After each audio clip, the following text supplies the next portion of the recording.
retournons, mesdames et messieurs, avec le Premier ministre, Dr Mostafa Madbouli, qui a assisté cette semaine dans la nouvelle ville d'El Alamein au lancement de l'initiative 100 jours de santé, ou plutôt 100 jours en bonne santé pour la deuxième année consécutive, en présence de Dr Khaled Abdelghaffar, ministre de la Santé et de la Population et de hauts responsables.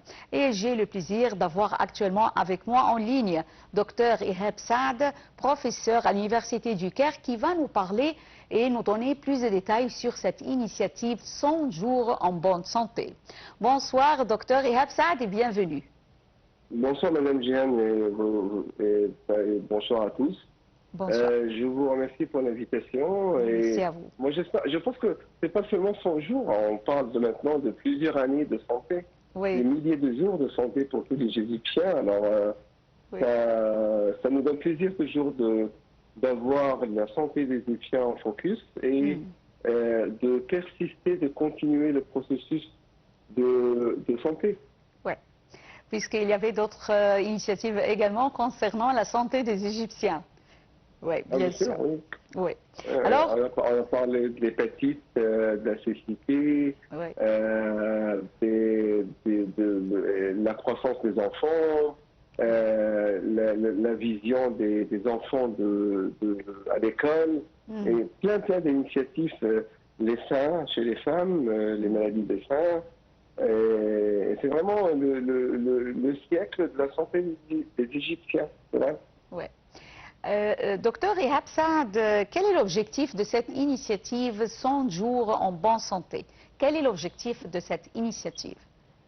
Je pense que si on pense à étendre le spectrum des services de qualité qui sont fournis aux Égyptiens dans tout le pays, dans tous les coins du pays de l'Égypte, si on apporte un focus à la cité de Alamein, c'est-à-dire qu'on est très bien occupé au niveau des équipements, au niveau des cars mobiles, au niveau des services qui sont offerts par des hôpitaux qui sont très bien occupés, soit par l'instrumentation, soit par les médecins, et on est prêt à prendre bien soin des Égyptiens, ou s'ils sont dans la côte du Nord, s'ils sont au Sud, s'ils sont dans toutes les parties de l'Égypte. C'est le message que je pense qu'il est fourni, qu'on est toujours prêt à prendre bien soin de la santé des Égyptiens et des non-Égyptiens, bien sûr. Pourquoi la ville d'El Alamein, la nouvelle Alamein, a-t-elle choisi pour accueillir cette initiative, ou plutôt pour le lancement de cette initiative 100 jours en bonne santé? Selon vous, pourquoi on a choisi la ville d'El Alamein? Je pense qu'on a bien fini des examens du bac.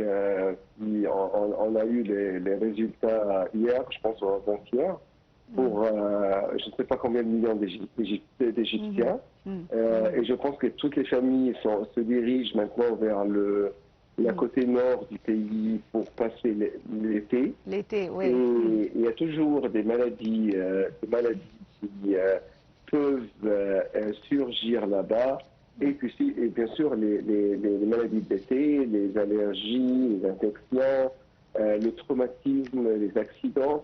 Je pense que c'est un bon message pour un nombre important de citoyens qui vont bouger, parce qu'on a vraiment fini une année acharnée à l'école, et on a bien besoin de prendre son souffle au bord de la mer. Alors, ce milieu qui est très nombreux, si on leur offre tout ce qui s'agit de les préserver et de les garder en bonne santé, je pense que le message est bienvenu, bien reçu par nous et par les Égyptiens aussi. Docteur Ihab Saad, veuillez nous jeter la lumière sur la première version, puisqu'il y a eu la première version de l'initiative qui a été lancée en juin 2023 dans la nouvelle capitale administrative. Alors, veuillez un peu nous donner un peu, pas de détails, mais une idée sur la première version de cette initiative. Ça vient toujours dans le. Vous savez, quand on parle de maladie, on parle de soins préventifs et des soins de traitement. Je pense que la prévention vaut beaucoup, beaucoup mieux que le traitement.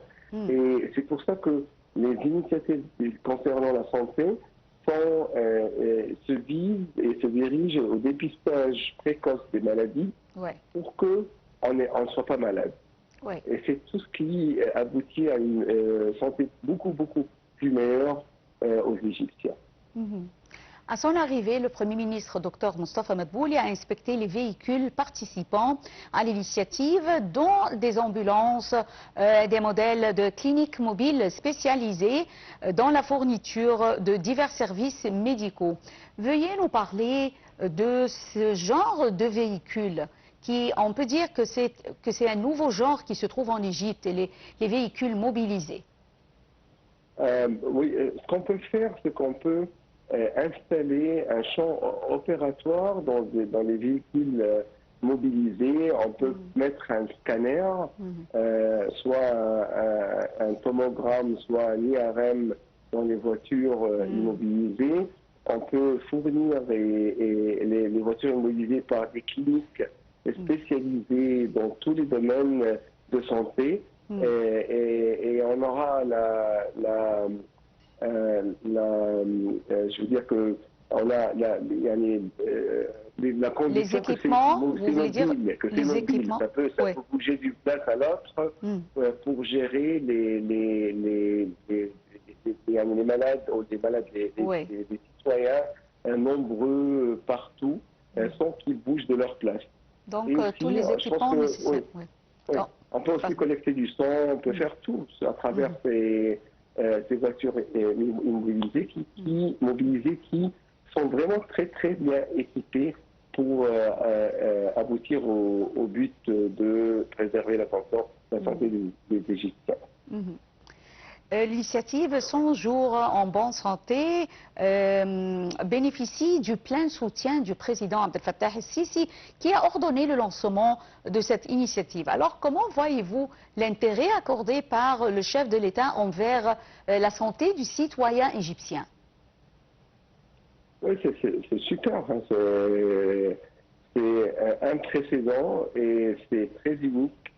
Et il y a toujours une sustainabilité dans le système de santé qui existe, ce qui donne aux Égyptiens un privilège dans une première fois et qui continue. C'est un blessing pour les Égyptiens, si on peut dire ça, oui. Oui. Tout à fait.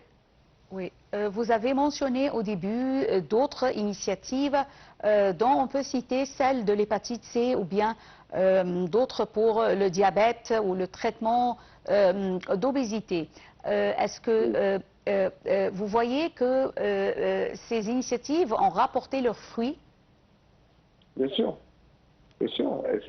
Vous savez que l'État, pour organiser le statut de santé de ses citoyens, il doit avoir des statistiques qui sont très précises et qui reflètent l'état actuel et on peut prévoir l'état futur des maladies. Oui. C'est comme ça qu'on peut faire tout le stratégique, le planning et vraiment prioriser les sujets de santé. Oui. Nous avons vu également, en ce qui concerne l'initiative 100 jours en santé, les pages des réseaux sociaux de l'initiative qui ont été lancées soit sur Facebook, Instagram ou autres pour un accès facile à tous les groupes ciblés des services et bien sûr à tous les services du ministère de la Santé. Comment voyez-vous cette étape prise par le ministère de la Santé en ce qui concerne les nouveaux moyens comme les réseaux sociaux? On est dans une époque très moderne où on doit vraiment avoir l'information au bout de la main. Et je comprends bien que l'État comprenne ça d'une façon très claire et utilise tous les moyens pour que à la pression d'un bouton, on peut arriver à tout faire. Oui. Docteur Khaled Abdelghaffar a souligné que l'initiative de cette année se concentre également sur la sensibilisation des citoyens afin d'éviter l'infection de quelques maladies. Quel genre de maladies? Ben, je ne sais pas. Je ne suis pas inclus Oui. dans cette initiative. Je ne sais pas. Il faut voir le ministre de Santé. Oui, ça va. Et également, nous avons entendu parler d'une troisième version de cette initiative de santé. Est-ce que vous voyez que également cette troisième sera lancée, par exemple, après un an comme celle-là? Il faut bien revenir au ministère de Santé. Oui. Je ne suis pas inclus dans le planning de ce qui va se passer en Égypte ultérieurement. En ce qui concerne l'équipe médicale, est-ce que cette deuxième édition de l'initiative a un rôle à jouer dans la formation de cette équipe médicale, des équipes Vous savez, la formation des équipes médicaux, des médecins, des infirmières, c'est une formation continue.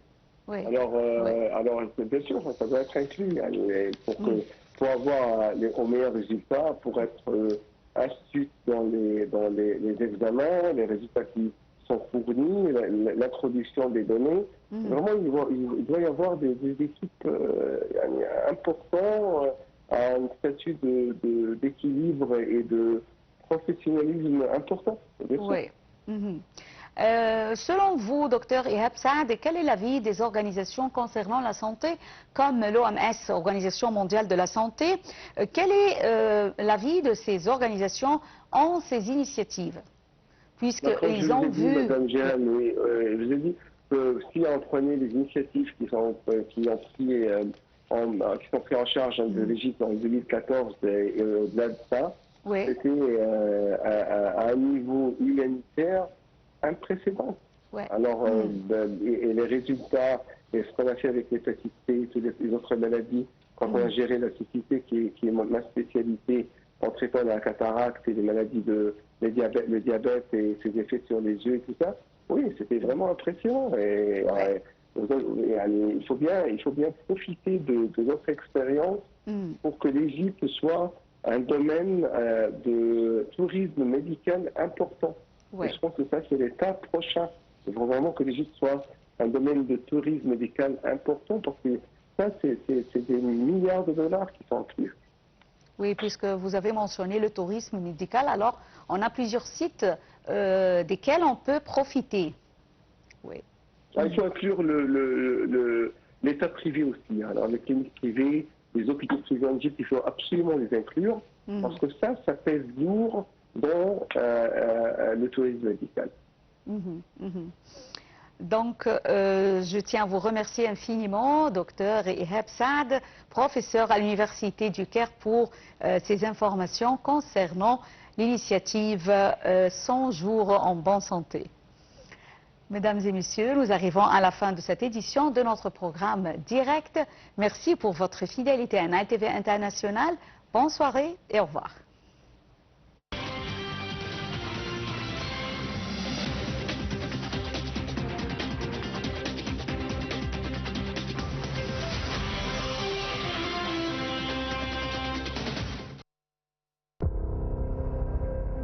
مصر فيها 100 مليون. مصر كمان مساحتها 1,000,000 كيلومتر مربع. بس في حجم ضخم جدا من الأراضي احنا مش عايشين عليه.